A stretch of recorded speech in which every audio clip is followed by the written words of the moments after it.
Halo semua, selamat berjumpa dalam mata kuliah Agama dan Masyarakat dalam Perspektif Sosiologis atau yang dikenal sebagai Sosiologi Agama. Saya Lucia Rati Kusuma Dewi, dosen pengampu mata kuliah ini.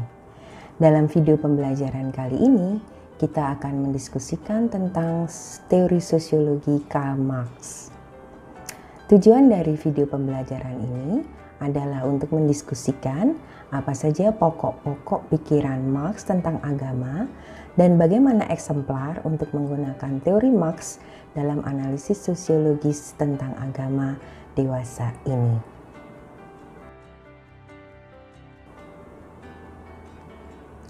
Karl Marx adalah sosiolog Jerman yang hidup tahun 1818 sampai 1883. Marx adalah salah satu pemikir yang telah meletakkan fondasi pemikiran sosiologis. Seperti dua sosiolog utama peletak dasar sosiologi lainnya, yaitu Emil Durkheim dan Max Weber, Karl Marx juga telah mengamati agama dalam masyarakat. Mari kita melihat pokok-pokok pikiran Karl Marx tentang agama. Pemikiran Marx tentang agama tidak terlepas dari dasar teori materialisme historis yang ia kemukakan. Menurut Marx, moda produksi manusia akan menentukan kesadaran manusia dan kesadaran ini akan menentukan kehidupan sosialnya. Pada kenyataannya, pada masyarakat industri, moda produksi manusia telah dikuasai oleh kepentingan kelas pemilik modal dan kelas pekerja telah dieksploitasi dalam rangka kapitalisasi modal tersebut. Situasi ini dilanggengkan oleh kesadaran palsu atau false consciousness yang ditanamkan oleh kelas penguasa atau the ruling class untuk mempertahankan status quo kekuasaannya. Nah, dalam konteks masyarakat yang seperti inilah kemudian Marx mengemukakan analisisnya tentang agama. Menurut Marx, agama tak lain merupakan ilusi manusia yang terbentuk dari situasi penindasan dan kesengsaraan yang dialaminya. Agama adalah kesatuan mitos yang dipakai untuk menjustifikasi dan melegitimasikan subordinasi kelas serta dominasi kelas penguasa. Kita ingat salah satu kalimat termasyhur Marx, agama adalah candu masyarakat. Dalam konteks ini, Marx mau menerangkan bahwa tindakan-tindakan religius merupakan obat sementara yang dapat melegakan kesengsaraan yang dialami manusia di dunia ketika manusia tidak berhasil menyelesaikan masalah-masalah yang ia hadapi. Namun karena masalah ini terus berjalan tanpa ada penyelesaian, maka agama terus dikonsumsi dan terus diinginkan seperti candu yang sulit dilepaskan.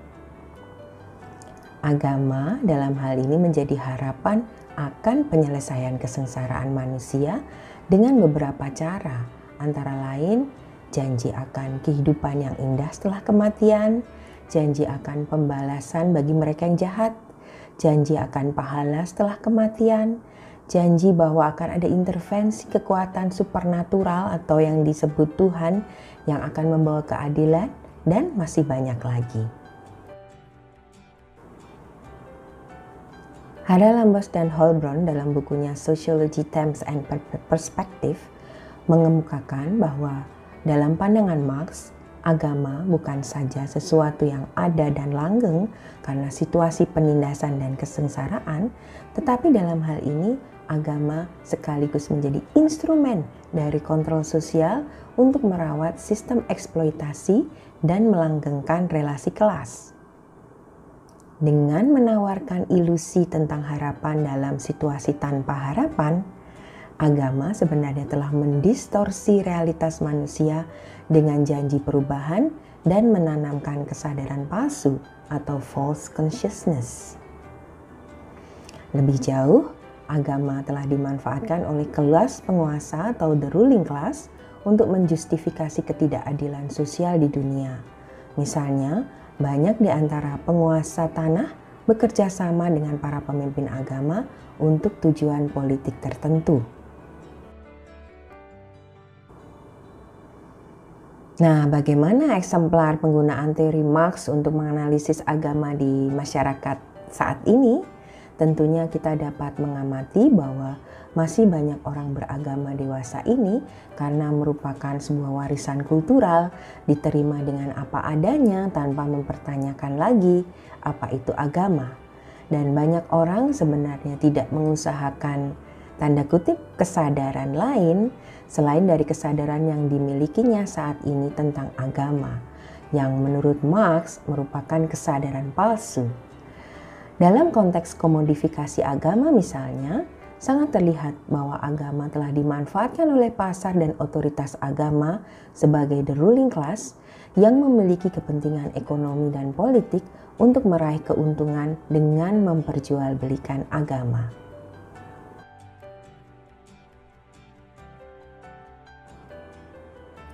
Kita sampai pada kesimpulan dari video pembelajaran kita kali ini ya. Kesimpulan pertama, pemikiran Marx tentang agama didasarkan pada teorinya tentang materialisme historis, di mana moda produksi dan kesadaran akan mempengaruhi kehidupan sosial. Agama menurut Marx adalah ilusi akan harapan dalam situasi tanpa harapan yang menjadi candu bagi masyarakat. Agama juga dimanfaatkan oleh kelas penguasa untuk melanggengkan relasi kelas yang eksploitatif. Dan kesimpulan terakhir, teori Marx masih sangat relevan untuk digunakan dalam melihat bagaimana agama bekerja dalam tubuh sosial, bagaimana kesadaran palsu masyarakat dilanggengkan oleh agama, dan bagaimana agama telah menjadi instrumen penindasan. Tentunya banyak kritik yang dapat dilayangkan terhadap teori Marx tentang agama ini. Anda dapat memikirkannya. Oke, sampai di sini dulu video pembelajaran kita kali ini. Selamat melanjutkan dengan refleksi mandiri Anda dan sampai jumpa lagi pada video pembelajaran berikutnya. Saya Lucia Ratih Kusuma Dewi, dosen pengampu mata kuliah ini undur diri. Ingat ya, dengan belajar sosiologi, kita mengubah cara pandang kita tentang dunia.